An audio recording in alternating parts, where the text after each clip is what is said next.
So, friends, on behalf of my Retired Life Foundation, we once again welcome you to yet another satsang, and this is the fourth consecutive month satsang rendered by our own beloved and respected Uday Acharya ji, who is a renowned Vedanta scholar.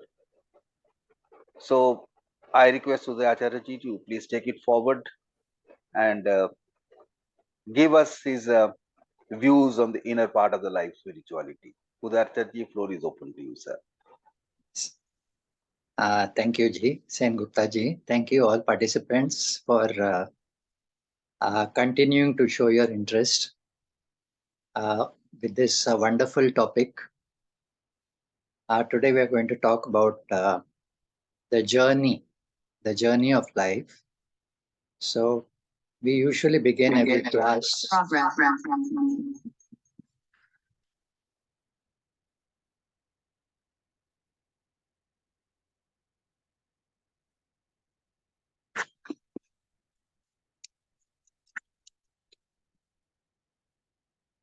Recording in progress.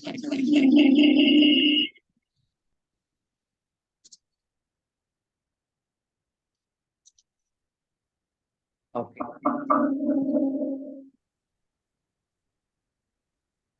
There is an echo coming.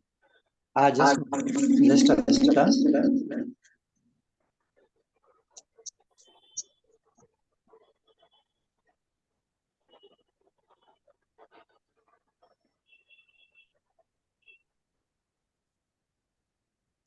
Is it better now? No, because still coming. I think there are more than one instrument.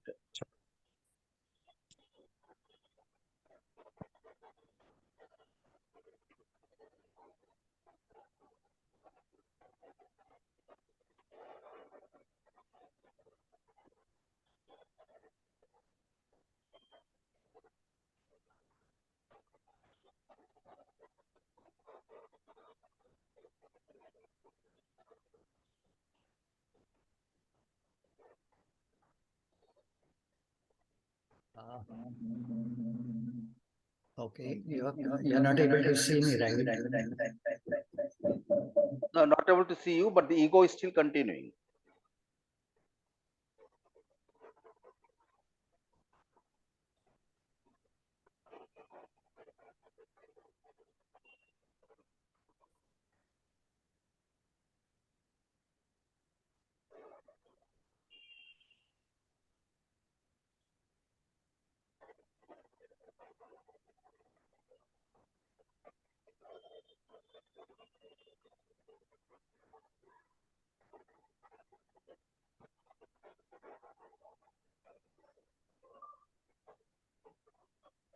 Okay.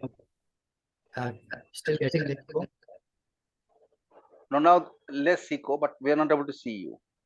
Just, Yeah, now it's perfect. right. Okay, as usual, we'll start with a prayer. No, there is an echo. Okay, I'll use my laptop. I mean, I'll use my phone. I'm cutting off the laptop. Udayji, I'm outside, so I think you should just switch off the laptop and just use your phone. Okay.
Uday Acharya?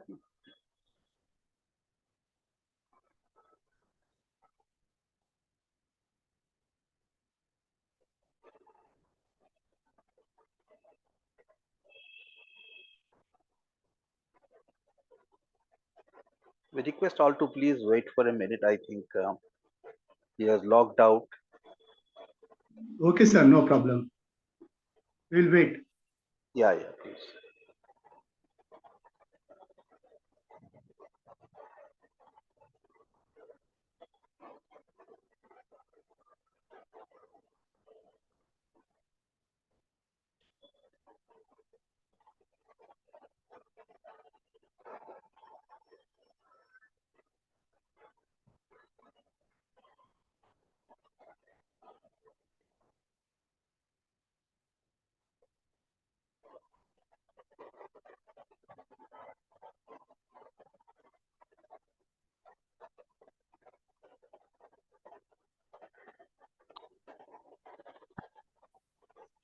Yeah, I think now you'll be able to hear me clearly.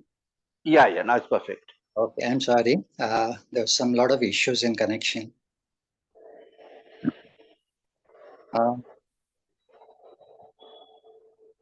There's an interesting story about Adi Shankaracharya, who, as a young boy, took sannyas, went to different parts of the country, and had debates on spirituality and ultimate reality with different people. He gathered a number of disciples, and he had gone to Banaras, and on the banks of the Ganga, he saw an old man studying Panini Sutras. So Panini Sutras are the basis for Sanskrit grammar, and along with Panini Sutras, he was studying a list of dhatus, a list of uh, derivative roots. So for every word,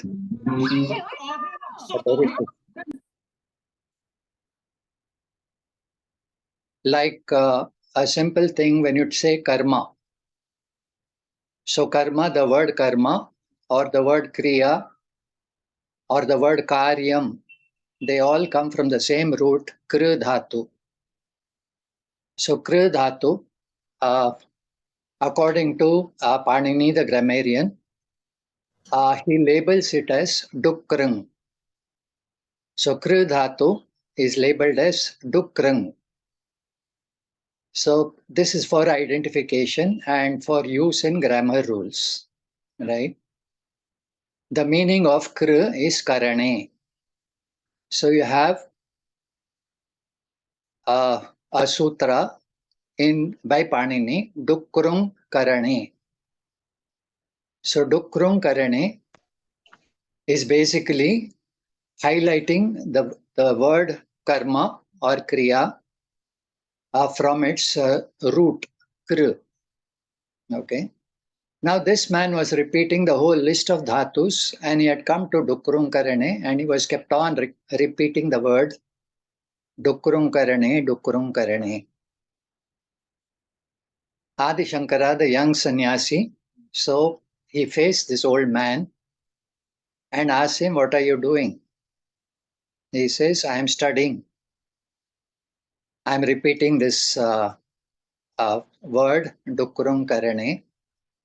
I want to memorize it so that I can remember it for learning Sanskrit."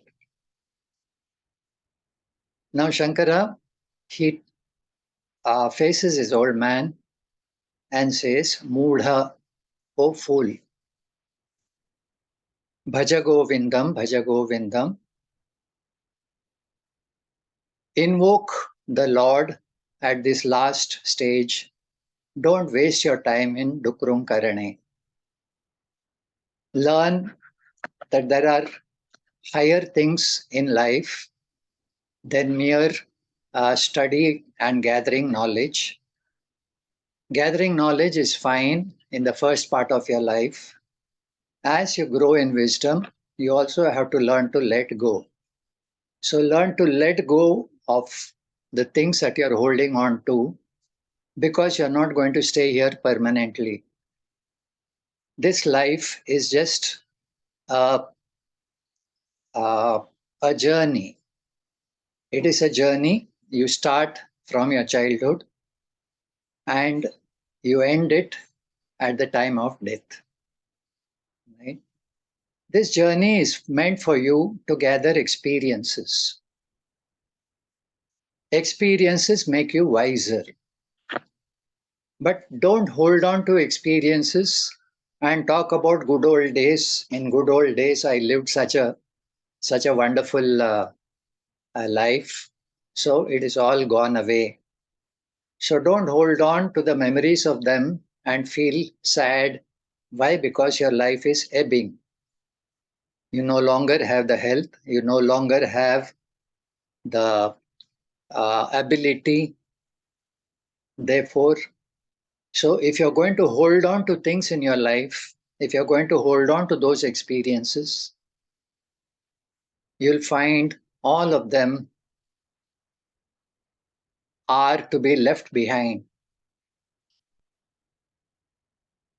So this man realized his foolishness. In fact, Shankara calls him Mudhamate. Mudhamate, O foolish mind. Mati is mind. Mudhamate, O foolish mind. All the students of Shankara, so they started laughing until they realized that Shankara had not said madman, he said mad mind, okay, or a deluded mind. So the deluded mind refers to each of those students also. So they were reminded that life is not about gathering, learning, gathering experiences. Yes, gathering experience is necessary for wisdom, right? But if you hold on to mere experience and you do not grow in wisdom, so that is very sad. And wisdom is to help you to travel your journey in the best way possible. And at the end of this journey, there is a larger journey. There's a larger journey beyond lifetime. So, are you ready for that? Your wisdom should prepare you for that larger journey. There's another story of a king who was in his deathbed and he had a very close friend. This friend was a Vidushaka, a jester. A jester is a person who entertains a king and his close associate. So the king called this jester and said, do you realize that I'm going away on my last journey? The Vidushak asked the king, oh, really? Where are you going? So, well, I'm giving up this life. I'll be going to a better place. The Vidushak asked him, are you ready for it? He says, what is there to be ready? So, when you die, automatically you will be transported to another loka. And the Vidushak said, sir, when you make a journey to the next country or to the next state or to the next city, you pack your bags, you carefully select all your clothes, you pack your bag, and you plan your journey so that when you reach there, you are comfortable. The king said, yes, of course. Then the Vidushak told him, do you realize that if you're going to the other world, have you packed your bags? If you're not packed your bags, you're not ready to go. The king asked him, what do you mean, Vidushak? What bags can I pack because I have to leave everything behind here? There's nothing I can take with me. I cannot take money, I cannot take my clothes, I cannot take my friends, I cannot take my family, I cannot take my own body also. So, what is there to pack? The Vidushak says, there's only one thing that goes with you, that is your karmas. If you're really ready to depart, that means you have a stock of good karma, which will be the currency for the next life. So, the currency of the next life is your good karmas. It's also known as adrishta karma, or punya karma. So, this is the currency. Unless you earn it here, you cannot spend it there. All your money here is not a currency, there it is not valid. You have to convert your money into the valid currency, that is punya karma. So, all that you have here in this world is to be converted into the real currency, which is valid hereafter. So, your journey here is to use all your resources that you have so that you're ready for the bigger journey. Of course, this life itself is a journey from your birth to your death. So, are you prepared for this journey also? Most people are caught up in diversion of activities. As I said, this old man was totally involved in learning grammar. He forgot what his purpose in life was for. Some people are addicted to wealth. Some people are addicted to relationships. Some people are addicted to strength and power. Some people are addicted to drugs. Everybody is addicted to something or the other. So, when you live a life addicted to one thing or the other, that means you lose the perspective of a better life. What is a better life? I'm not talking about afterlife, I'm talking about this life itself. What is a better life? A better life is in which you have the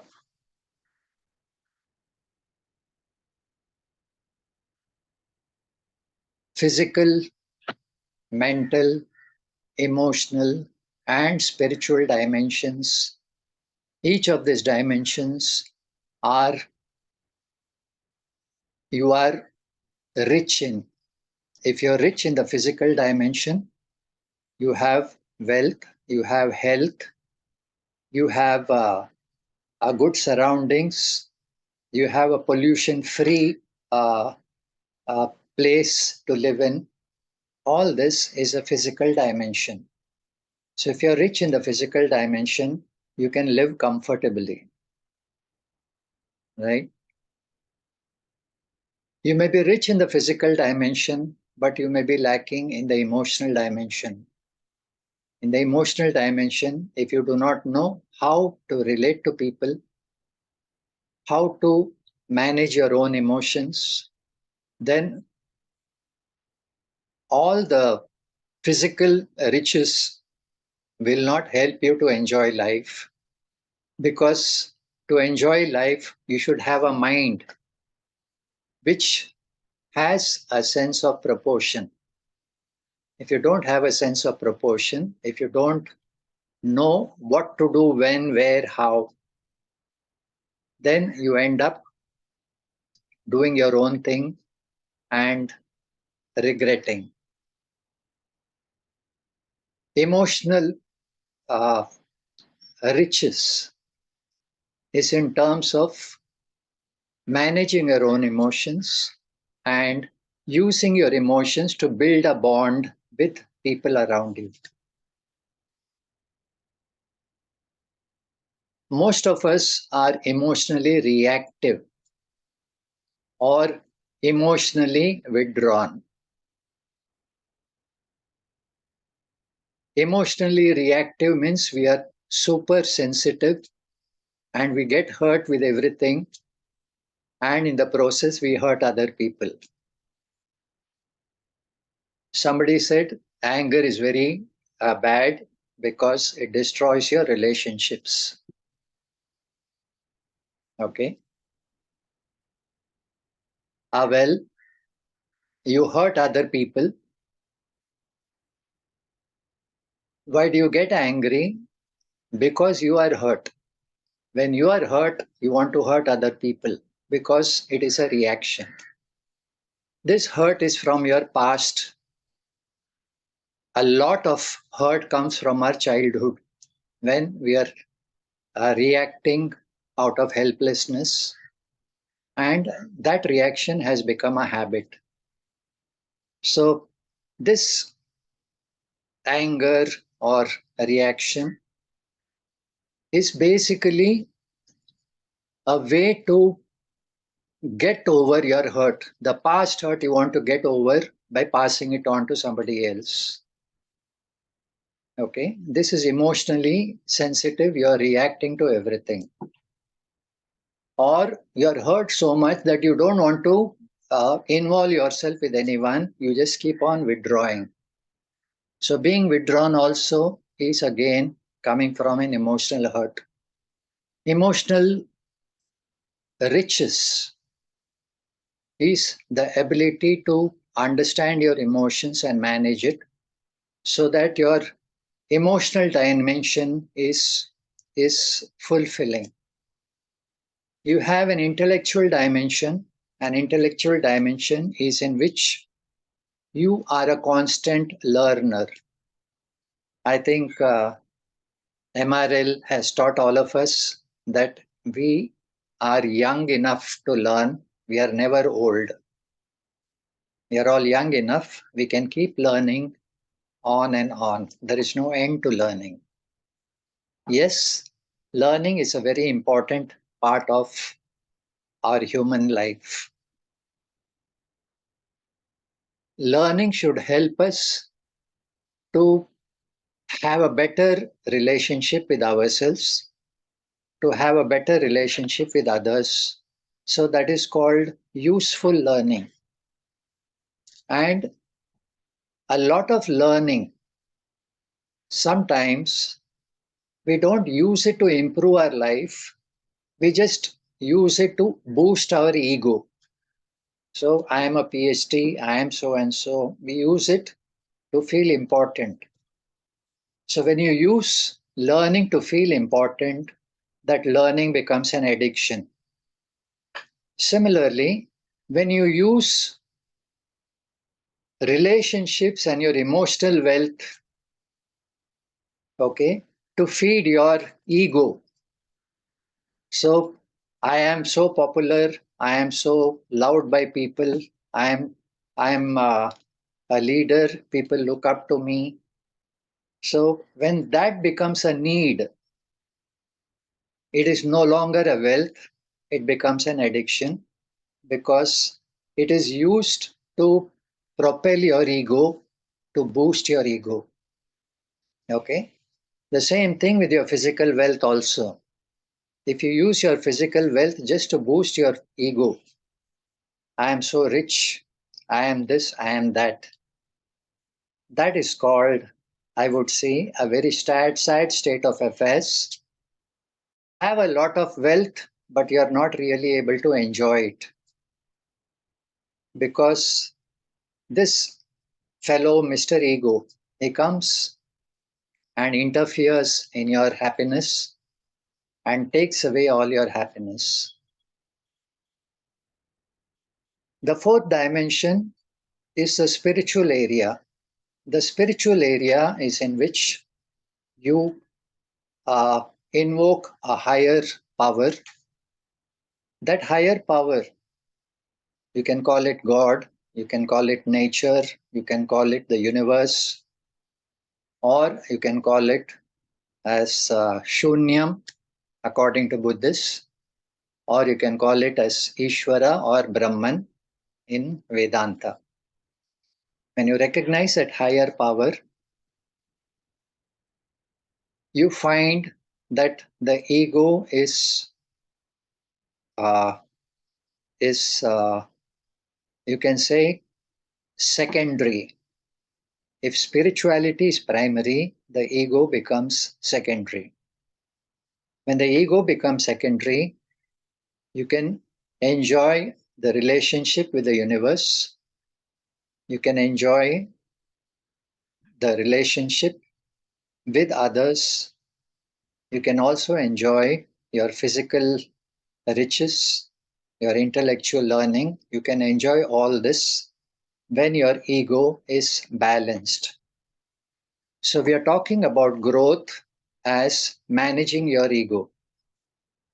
If you're able to manage your ego, you can enjoy the riches of the world. If you cannot manage it, you find you are paying the price for it. You become addicted to things. You become addicted to people also. You become addicted to power. You become addicted to experiences. Some people are addicted to adventure. Some people are addicted to going around the world. Some people, of course, are addicted to learning grammar, like this Dukurum Karane. So, a spiritual way to grow is to learn to manage your ego. I am not doing this to feel important. I am not uh, looking for experiences. I'm not looking for learning to feel important, but I'm looking for all this as assets. These assets, I have to convert it into the real currency, that is Punya Karma. This Punya Karma will help me to my afterlife. So, this is what the Vidushaka told the king, and the king cried and he says, I wasted my whole life and I just used my power to just enjoy. And at this last moment, I find all these enjoyments, they are either over or I have to leave them behind. So the Vidushaka said, Abhi bhi, the time is not lost. You still have time. Spend your time in prayers, spend your time in meditation, prepare yourself for the journey. So, this journey is a very beautiful journey. It starts with your childhood. You are a child, and as a child, you are playing with toys. As you grow up, you play with grown up toys. That is the only difference if you're living an unthinking life. So, the cars that you played in a childhood are the cars that you play in your adulthood also. So, you are comparing the car that you have got with the others, and either you feel great, you got a bigger car, or you feel miserable because the other fellow has got a better car. Okay, we are still playing with toys, we are not really grown up. Growing up happens when you start learning. So in our Shastra, we have the learning period of your life, which is called Brahmacharya. You are a Brahmachari. A Brahmachari learns about life without really jumping in and participating in it. You learn about good and bad according to the Dharma Shastra. Not only you should know what is good, atato dharma jijnasa, you also should know what is bad, atato adharma jijnasa.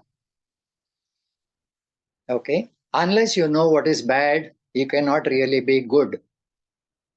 You have to be good by choice, not by uh, not by uh, default. Okay, yes, it is good to avoid all the the bad influences around in society, but you cannot be blind to it. You need to open your eyes to see what is wrong in the world and what are the tragedies that happen because of wrong thinking, wrongdoing. If you do not know what is wrong in life, if you're only practicing what is good, there is no guarantee that you can be carried away. Okay? Because at some point you will face the reality like Buddha did. Buddha was totally insulated from all sorrow. But one incident happened in which his eyes opened up to a life there is sorrow in the world. Similarly, you cannot be blind to all the bad things that are happening around. You need to know that I can also gravitate towards doing the wrong things. It is not enough to close your eyes and say, I will not do wrong things. I also should know why people do wrong and how to confront it and either challenge it or somewhere learn to see what do I lose by living such type of life. This is a topic, a separate topic for consideration. Maybe I'll be talking about it in some other session. We need to know what we lose by living a wrong type of life, a life of adharma. So as a brahmachari, you learn what is right, what is wrong, why it is right, why it is wrong, and how I should follow the right, how I should avoid the wrong. And what is the result of the right actions? What is the consequences of the wrong actions? All this is part of learning. This comes as the learning stage of brahmacharya. If you have not learned, you remain a kid. When you grow up, you remain a kid. When you become an adult, you are still a kid. If you have not learned what is good and bad for you, you remain a kid throughout your life. Okay? And kids will always look for distraction. Kids will always look for entertainment. They want entertainment. They don't want to do something important. So studies are secondary, play is primary.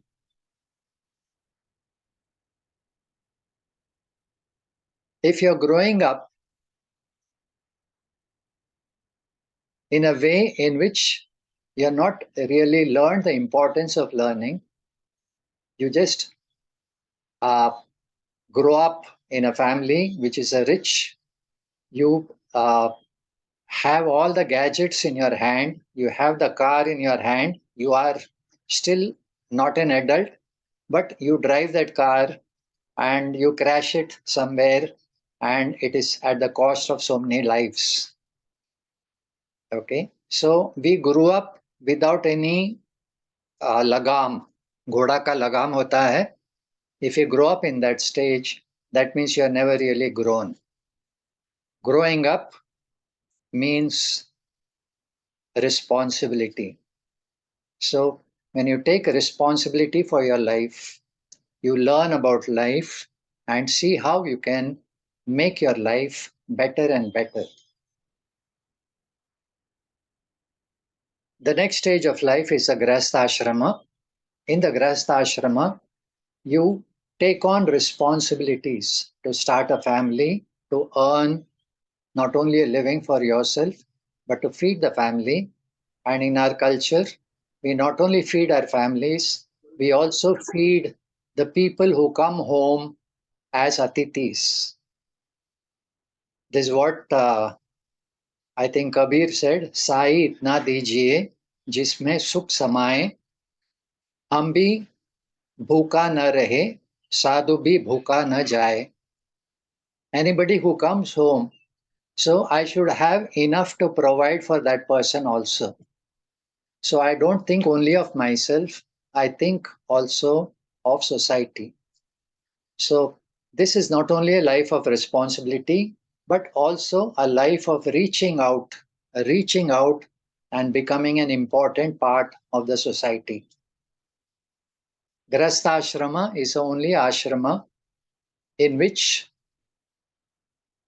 you support the other three ashramas.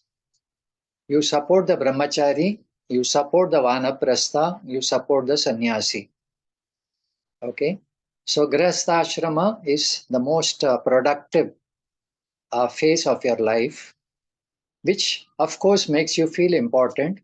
The problem is, once you stop earning, you find that your importance is gone somewhere.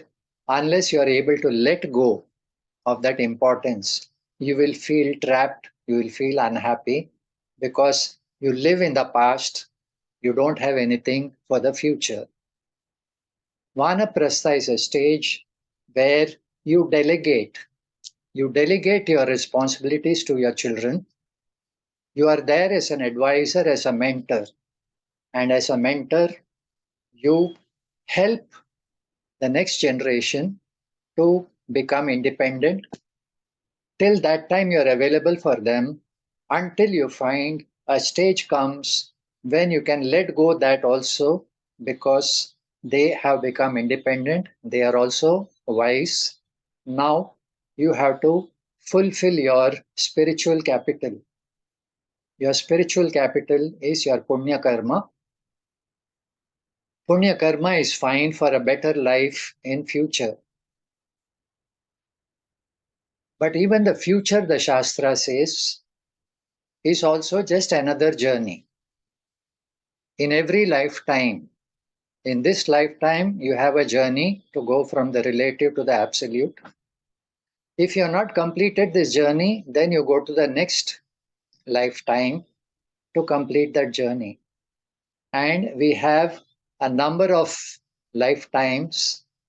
In this number of lifetimes, we are only trying to improve our lives. The Shastra says, understand that no amount of lifetimes will make you fulfilled if you do not know the reality of creation. Unless you know the reality of creation, your life is never fulfilled. You're only fulfilling, you're never fulfilled. Because life is about relative means and ends. Fulfillment is about the absolute, which is not a means and ends, it is completion. You come to a point when you don't need anything more. You're grown beyond needs. You're grown beyond the struggle for fulfillment. You're grown beyond the relative. How do you grow beyond the relative? The Shastra says, as long as you're trying to achieve, you're still within the relative. A person who is trying to become richer by another million is not really fulfilled his riches, because his mind says there is something much more.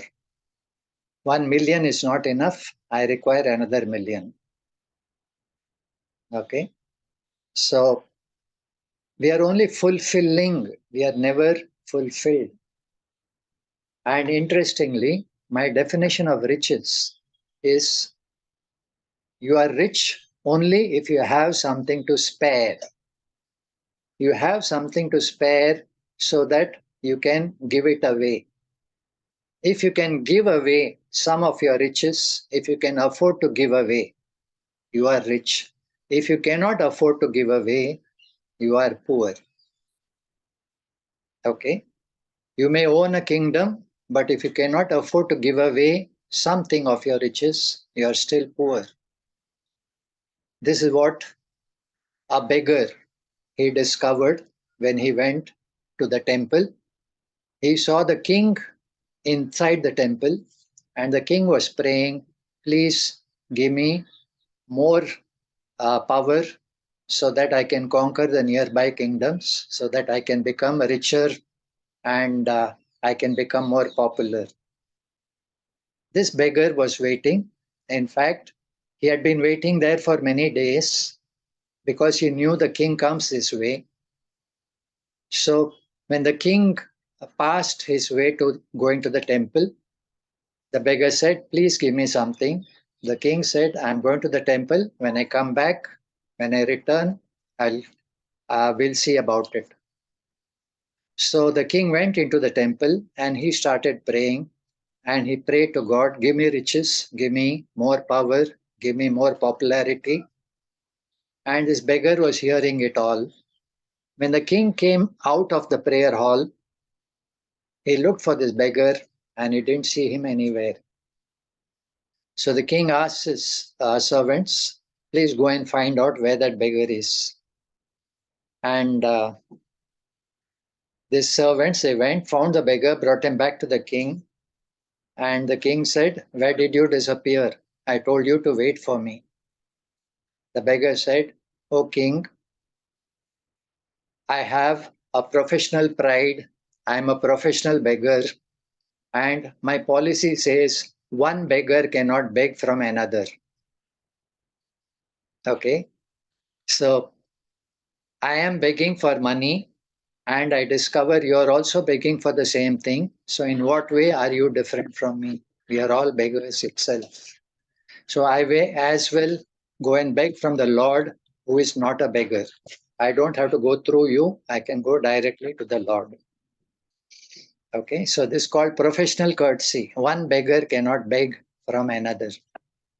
So riches can never fulfill you if you don't see yourself beyond riches. If you see yourself able to give away your riches, then you are really rich.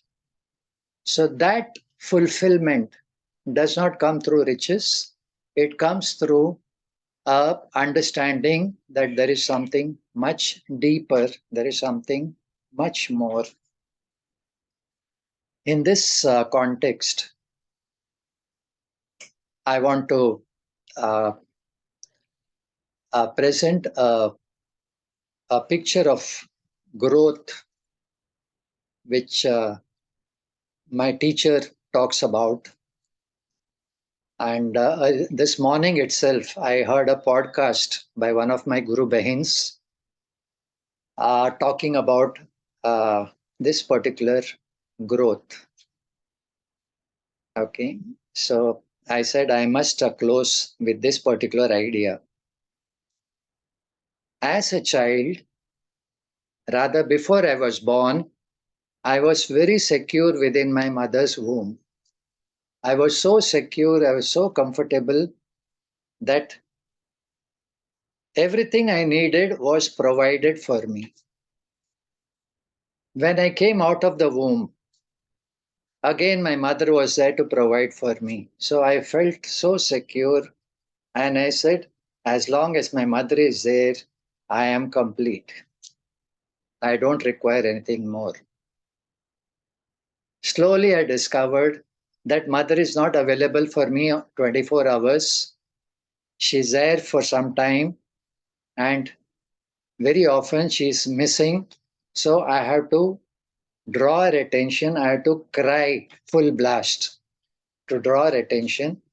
And sometimes even that, mommy is not available. So I discover that mummy's protection is not absolute, it is relative.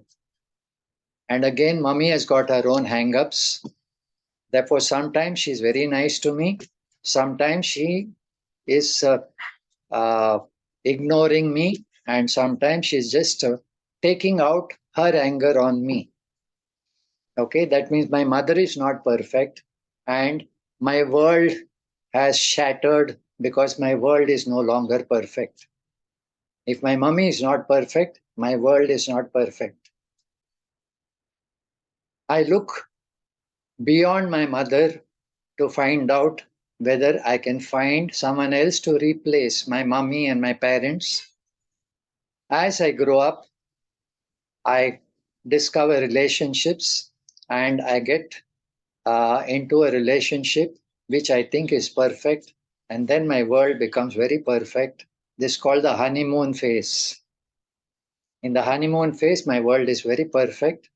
I got a perfect partner, I got a perfect life, and as soon as the honeymoon is over, I find the real face of perfection is the other side of perfection is unhappiness, because my partner is not perfect, she is not infallible, my world is not infallible, my world has crashed. As you keep growing, you find that you hold on to not only other people, you hold on to gurus also. When you hold on to gurus, you think your guru is perfect, and then you have a wonderful feeling, oh, I've come to a spiritual path, my world is perfect. And then you find, so even gurus have got their own limitations, they cannot be perfect. So you find again your world is shattered. So we are constantly looking for something that is perfect, for someone who is perfect, so that my life can be perfect, I can enjoy complete fullness. And of course, if my teacher is not perfect, my teacher says there is a God above, so that God is perfect. So please hold on to that person. Don't hold on to me, the person. Hold on to that Ishvara who can bless you. And I want to hold on to Ishvara, but as I look into life, I find there's so much of misery and unhappiness in the world, and I wonder how can that God create such a miserable, unhappy creation? That means I don't think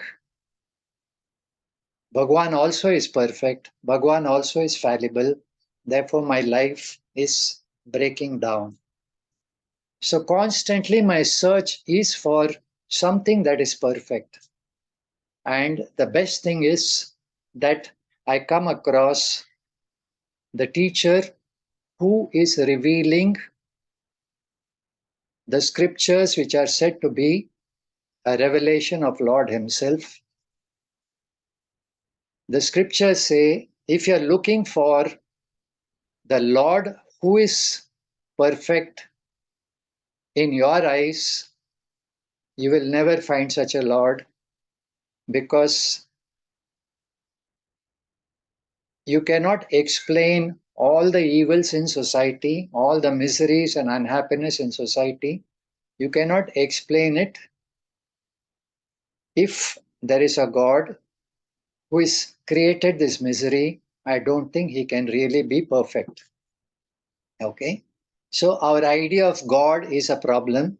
When you understand it is not the God is, we are looking for a God who is infallible. We are looking for a God who is perfect. Okay? So the Shastra says it is not God who is perfect, it is perfection is God. You have to change your whole vision about God. It is not that God, the person, is perfect. Okay? You find the opposite is true. Perfection is God. So, what is perfection? You find the Shastra says Ishvara manifested himself through the different laws of creation. The laws are perfect. The laws do not break down like our constitution. Okay? The constitution laws can be amended, but the laws of creation cannot be changed because they are perfect. There is a physical laws of Newton and Einstein. These laws are perfect. We can only try to understand them to make use of them, but we cannot change those laws because they are not created by me. They are already given. There is a psychological laws of the universe, the laws of relationships, laws of managing your own mind. Those laws are perfect. There are cognitive laws, there are moral laws, and there are physical laws. All these laws are perfection. It is not that the Lord has created these laws. In fact, the Lord is manifest as these laws. And these laws are perfect. And when you go against the law, you have to pay for it. When you follow the law, you find you're paid for it. Okay? So all the miseries in the world can be explained as past karma in which you rub the laws in the wrong way. Therefore, you're having these issues of sorrow. The more and more you understand the laws of creation and follow those laws, you will have a better and better experiences. So it is not that God is perfect. We have to put it reverse. Perfection is God. When you understand that, that perfection is not different from me. Perfection includes me. It cannot be separate from me. This is what the scriptures say. This is something to be understood. The more you understand the relationship between you, the universe, and the Lord, the more you find your life becomes perfect. And the best thing is, perfection is not out there, perfection is what you are. What you are is absolutely perfect.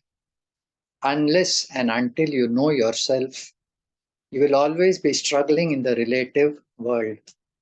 Once you know yourself, you are transported into another world of the absolute. The absolute, you don't have to travel, you don't have to reach, you don't have to change anything. You just have to recognize you are what you are. You are complete as you are. You are secure as you are. You are fulfilled as you are. This are the words of the Upanishads. You are complete as you are. There is nothing to be fulfilled. There is something to be recognized. You are always fulfilled. So, more if you want to know about this, it will keep on coming in the maybe the next few sessions. And if you want to go deeper, you're welcome to my class. I'm starting a new class from this Vijayadashmi day. It is for beginners. So again, it is a journey from the relative to the absolute. It's a 30 months course. So I'll be taking it up step by step. The first text is Bhaja Govindam, which I just introduced today. You're welcome to get more details. You can keep in touch with me. Any questions, if you want, you can ask me now. Thank you very much. Hari Om.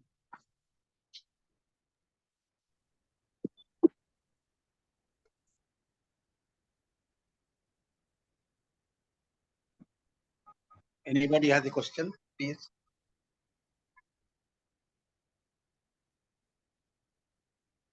Yeah, I am Mahadevan. Acharya हाँ ji, ji, I got a question. हाँ बोलिए.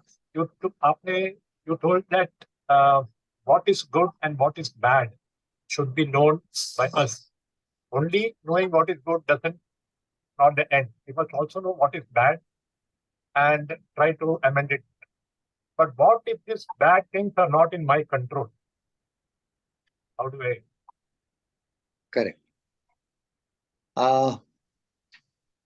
One thing is, as far as possible, bad things you're talking about, like corruption and all that. Like outside world, whatever is happening, or corruption. Yeah. in a way. Yes. Sometimes we are forced to do things which we don't want to do. Correct? That's what you mean. And also things that are happening, you have no control. You don't know what to do. True. There's so many wrong things happening. So Yeah. how can I do some small contribution to change the world? Right? Well, one thing is, as an individual, one person can do very little, right? But even that little is worth it. It is like the person who was standing in the beach, and he was throwing this starfish which had come into the beach. So by the tide, so he was throwing it back into the water, and there was a whole lot of starfish that came onto the beach, and he was picking up one of them and throwing it back. Somebody asked him, "What are you doing? There are thousands of starfish. Can you throw all of them back?" He says, "It doesn't matter to me, but for that one starfish which I threw, it was a world of difference. It didn't difference the world, but yes, it made a difference to that starfish." Okay. So I can contribute in my small way. So that is what I can do as an individual. More than that, I can use my influence and try to make people aware that together we can do something more. Okay. That is Thank possible. you. Thanks. Yes.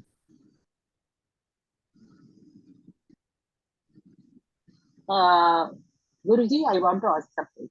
Haji. I am Sundari Iyer. Yes, ma'am. You are telling Brahmacharyam is the right time to study, but in old age also we are studying. Even Sen Gupta ji is making ways to study. There is no age for studies. And Correct. in Tamil it says, anytime you can study. But Yeah. you are telling Brahmacharyam is the correct age. Brahmacharya, you study about life. Okay. So as you grow up, you're not studying to make your life, you're studying to enjoy your life. In old age, you're studying just for enjoyment's sake. That is also. No, Plus, Sen Gupta ji is arranging for a Sanskrit class. It's not enjoying. We want to learn some new language. yes. That is to make you feel useful, to be productive. Okay. You have to learn new things to be productive and to be useful, and also for enjoyment. So some learning you use just like music and all that. You learn just to enjoy yourself, right? So, and also the more informed we are, the more useful to society we can be. So I think that is also a purpose of MRL. Thank Yeah, you. that is true. And yes, learning can never get over, but in older age, learning should be for a particular purpose, for a higher purpose.